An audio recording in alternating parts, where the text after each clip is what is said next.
I love when people really get into the details of what they're using.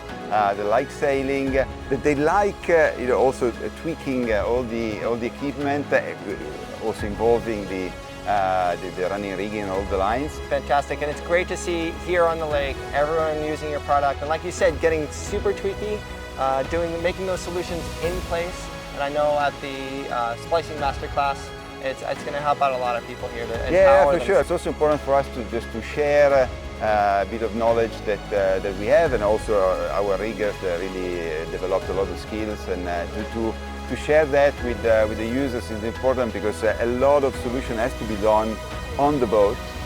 They are really boat specific, and we need to allow people to be as independent as possible to find their perfect arrangement.